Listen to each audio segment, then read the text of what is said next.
Hello and welcome to Sufini Designs.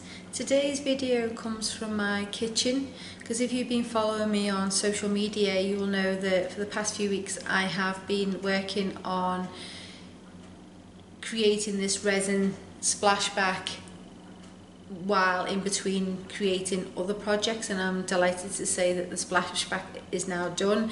It all fits perfectly into the space, so my measurements did work out well, although it was quite scary in tackling such a large project. This project used roughly 6 litres of resin and 3 metre by 650 millimetre MDF panels, so which are only 6mm thick. I did also install the glass panel here behind the cooktop because the resin is not fire rated, so I installed that first and then made the resin meet the height of the glass panel, so everything was done to work around that, and just so happens that the height of the glass panel tied in nicely with the height of these cupboard doors.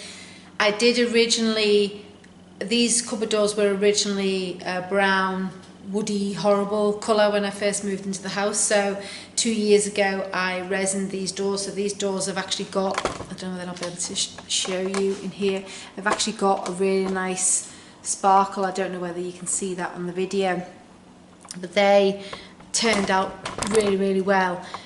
And for the last 2 years I wasn't sure how I was going to tackle this kitchen because I knew I couldn't put the resin behind the cooktop. Anyway, the glass panel ended up being a really good idea, and it meant that I was then able to tackle this project. So I've not included the cutting of the MDF or anything like that.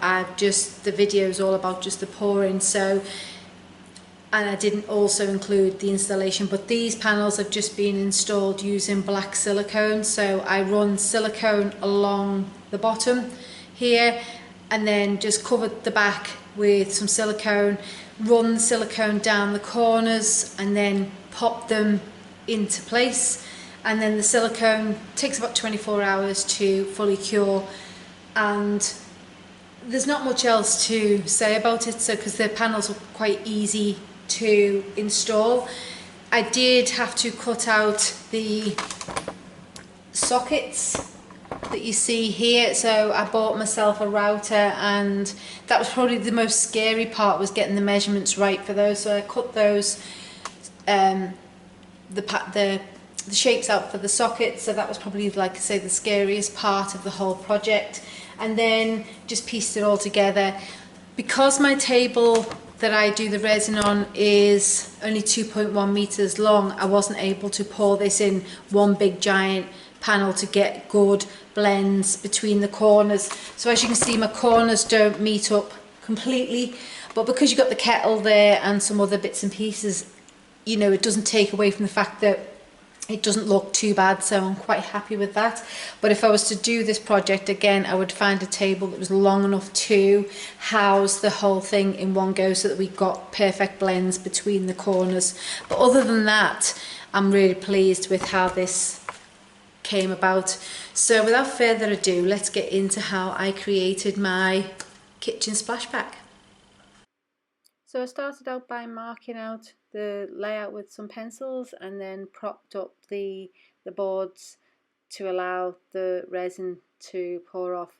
I also turned the board on the end around so that I could fit it on the table so that it didn't overhang my table and I don't end up with resin on the floor. As this is quite a long drawn out process, it took there's over 2 hours of footage of actually doing this as a time lapse.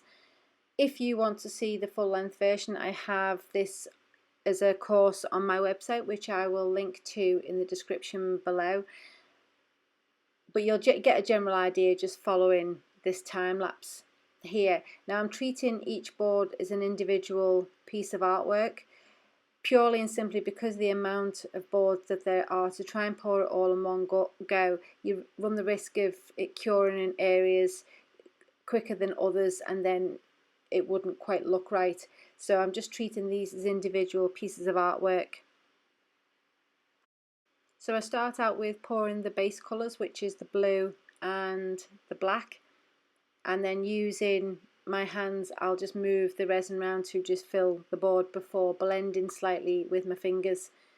You don't want to blend it too much because you want to still be able to see the definition between the colours, but by blending you can see the pattern in the resin as well. So just go over this gently, not too much, and then as you move along just use the heat gun to pop any bubbles. To help with the movement of the white and the silver, I have added some mineral turpentine, and using a spatula I'm spreading that about a little bit before blowing it with the heat gun to help break it up to create some cells. Again, I don't want it to move too much because I want to keep the definition between the two main colours of the blue and the black. It's a shame we can't work at this speed normally. It would have saved me so much time. So anyway, so moving on to the third board, same process, putting the two main colours down first and moving that around, and then going back in a minute. Once this has been worked on and blended slightly, we'll then add some of the white and the spray paint silver. As always, I will put a link in the description for the products used. And again, we've added some mineral turpentine on top of the white and the silver to help break that up slightly and just give it a few cells happening. Once those first three panels are done, I'm now adding some acrylic diamonds to add texture and dimension. I was undecided at the time whether to use the acrylic diamonds on this, but seeing as it's for me, it's my kitchen splashback, I thought, what the hell, I like these anyway. So if you've followed me on some of my other videos, you know that I like to use acrylic diamonds on majority of my artworks. So just using a spoon, I'm just spooning that into position.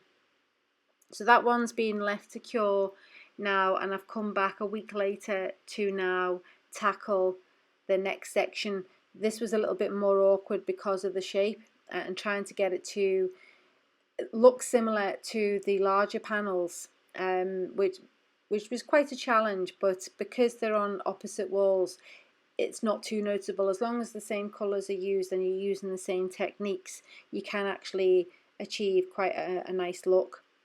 So again, I've just added some mineral turpentine to the white and the silver, and then I'm just going to blow that around a little bit just to break it up slightly.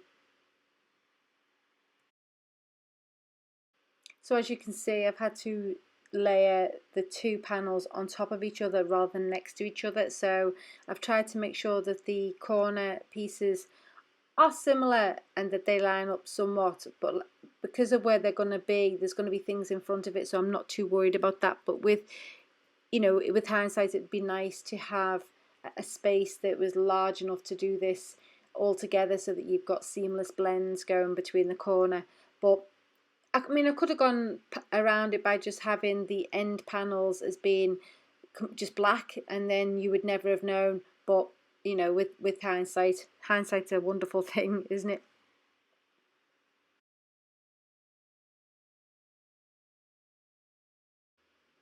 If you're brand new to resin and you don't know where to start, I've created a book, The Essential Beginner's Guide to Resin, to help you on your journey. I've also started a membership site which I'm working on a series of beginner videos to help you on your journey. So along with the products listed in the description, I'll also list all the websites and links for books and pigments and everything in the description below. So as always, if you enjoyed this video and would like to see more resin videos or see some of my other resin ideas, then please like this video, or better still subscribe to my channel. I have more ideas for you to have a look at. So until next time, bye for now.